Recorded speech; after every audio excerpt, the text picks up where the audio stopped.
Hello viewers, আসসালামু আলাইকুম রহমতুল্লাহি বারাকাতুহ। কেমন আছেন সবাই? আশা করি সবাই ভালো আছেন।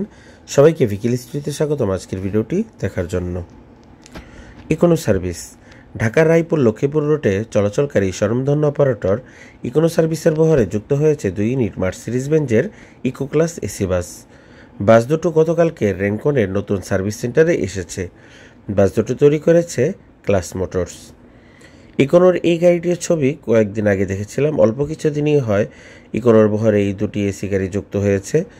তো যখনই ছবিতে দেখেছিলাম বা ফেসবুকে দেখেছিলাম, তো আমার কাছে তখনই খুব একটা ভালো লাগেনি গাড়িটির। তো যাই হোক, আজকে সামনে পেয়েছে এবং সামনে থেকে আসলে দেখার সুযোগ হয় এবং আপনাদের জন্য একটি ভিডিও তৈরি করি। তো গাড়িটি আপনারা দেখতেই পাচ্ছেন যে হুন্ডাই শেপ দেওয়া হয়েছে সামনে এবং পেছনে, আর বডিতে যেই কালারটি দেওয়া হয়েছে অনেকটা হানিফ এন্টারপ্রাইজের বহরে থাকা সিলভার কালারের যে ভলভো বাসটি রয়েছে সেটার আদলে পেইন্টটি করা হয়েছে, যদিও এখানে সাদা দেওয়া হয়েছে। ভলভোর মূল পেইন্টটি হচ্ছে সিলভার কালারের। তো গাড়িটির ব্যাক মোটামুটি আমার কাছে ভালোই লেগেছে, কিন্তু ফ্রন্টে কেন যেন মনে হয়েছে যে এটা আসলে ক্লাস মোটরস একটা মিসিং রয়ে গিয়েছে, ভালো করে ফিনিশিং দিতে পারেনি। তবে একেবারে যে খারাপ লাগে তা না, ছবিতে যতটা খারাপ লেগেছিল সামনাসামনি অতটাও খারাপ লাগে না, তবে আরেকটু বেটার হয়তো হতে পারতো। যাই হোক, সবচেয়ে ভালো যে জিনিসটি লেগেছে সেটি হচ্ছে ক্লাস মোটরসের এই জায়গাটাতে ওনারা যে কাজটি করেছে ড্যাশবোর্ডের এই সাইডটিতে, এটা আমার কাছে খুবই ভালো লেগেছে। খুব দারুণ এবং একটি প্রিমিয়ার ভাব রয়েছে এই জায়গাটিতে।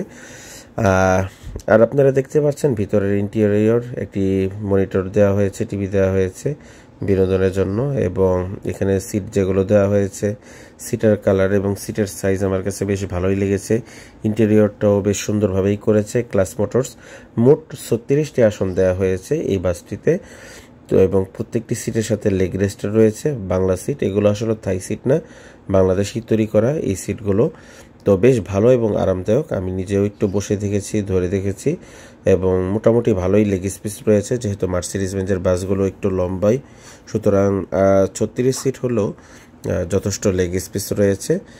এবং গাড়িটি ওভারঅল আমার কাছে মোটামুটি ভালোই লেগেছে, একেবারে খারাপ বলবো না। বাকিটা আপনারা বিচার বিশ্লেষণ করবেন আপনাদের কেমন লেগেছে। তো ঢাকা রায়পুর লক্ষ্মীপুর রুটে এই গাড়িটি চলাচল করে থাকে। তো ভাড়াটা আমার সঠিক জানা নেই, তবে আশা করছি হয়তো 550 থেকে 600 টাকার মধ্যেই হওয়ার কথা, এর বেশি হওয়ার কথা নয়। এবার আসি রেঙ্কনের নতুন সার্ভিস সেন্টার নিয়ে। এখানে আপনারা দেখতে পাচ্ছেন ইকোনোর দুটি এসি গাড়ি, রাহাবার এন্টারপ্রাইজের একটি এসি গাড়ি এবং হানিফ এন্টারপ্রাইজের একটি নন এসি গাড়ি রয়েছে, যারা সার্ভিসের জন্য রেঙ্কনের এই নতুন সার্ভিস সেন্টারে এসেছে। এবং এই সার্ভিস সেন্টারটি হচ্ছে বুলিয়াপুরে অবস্থিত। এই সার্ভিস সেন্টারটি অল্প কিছুদিন আগে চালু করেছে রেঙ্কন, এবং আমি মনে করি রেঙ্কন তারা এখানে এই সার্ভিস সেন্টারটি খোলার কারণে এতটা ভালো প্রভাব ফেলবে পরিবহন জগতে বা বিশেষ করে বাস মালিকদের, কারণ হচ্ছে তারা এই যে মার্সিডিজ বেঞ্জের নতুন গাড়িগুলো নিয়েছে তারা নিয়মিত সার্ভিস করাতে পারবে।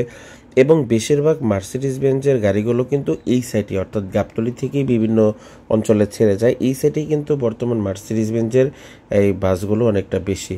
তো তারা যখন খুব সহজেই সার্ভিস করাতে পারবে, তো স্বাভাবিকভাবেই তারা সামনে আরও গাড়ি নেওয়ার চেষ্টা করবে বা তাদের ভালো ইচ্ছা জাগবে যে না, মার্সিডিজ বেঞ্জের আমরা সার্ভিস যেহেতু পাচ্ছি রেঙ্কন থেকে, একটা সাপোর্ট যেহেতু পাচ্ছি ডিলারের পক্ষ থেকে, সুতরাং এই চেসিসটা নেওয়া যেতেই পারে। তো আমি মনে করি এটা একটা ভালো প্রভাব ফেলবে এবং রেঙ্কনের এই বিজনেস পলিসিটা আমার কাছে খুব ভালোই লেগেছে। যাই হোক, আজকের মতো এখানেই বিদায় নিচ্ছি। আল্লাহ হাফেজ, আসসালামু আলাইকুম।